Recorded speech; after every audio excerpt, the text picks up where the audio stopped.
You're all included, so you're all good in this.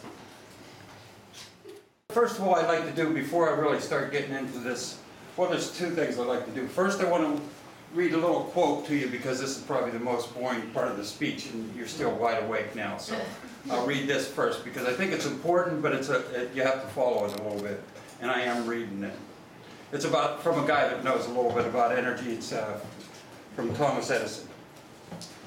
We are like tenant farmers chopping down the fence around our house for fuel, when we should be using nature's inexhaustible sources of energy, sun, wind, and tide.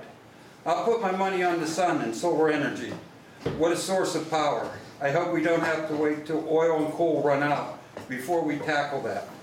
He said that in 1931, and now we're a bit past the 8th time when we don't have much more time.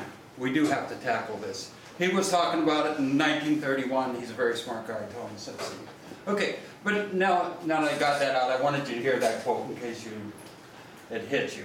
But anyway, how much do you know about global climate change or global warming? Can anybody say a little synopsis of what they know about it? Yes. All of them. Yes.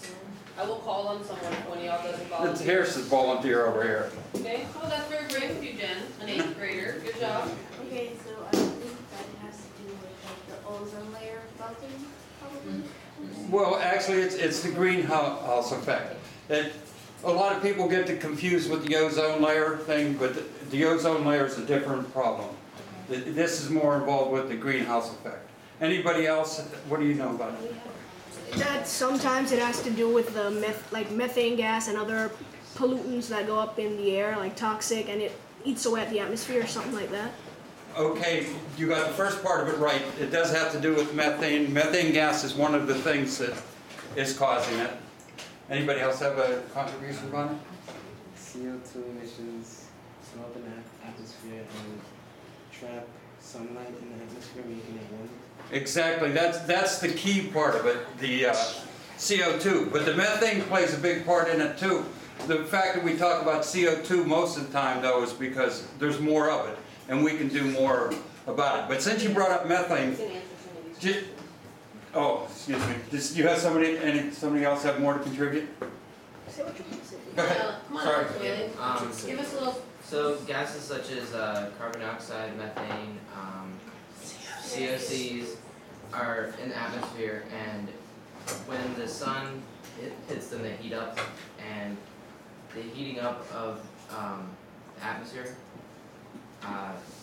sorry, they don't heat up, they trap the heat in. Yeah, I'm glad you corrected yourself. I was wondering if it you were works going the wrong like the direction. glass of a greenhouse. It traps the heat in, and the more gases are put into the air, the warmer the atmosphere gets, and it melts the polar ice caps, which reflect the light back into the atmosphere, heating it up further, increasing the climate change or global warming. Yeah, so there's actually a cascading effect from global change. I call it climate change. The more it changes, the more it speeds up. Like your name was? Alex. Alex mentioned the... So see, it starts right here, right? You guys some of you are driving, some of you are getting close to driving, some of you are still a little bit further away from driving, but it's not going to be long. You guys are going to be the consumers out there that are going to be making the choice, which car should I buy? And it's going to, you've heard this, I know, in Mr. Jenkins' class, Ms. Stevenson's class, it's supply and demand. If the consumers demand that electric car, or that more conservative car, then that's what they will supply. So, good question, Nicholas, and that's where it starts.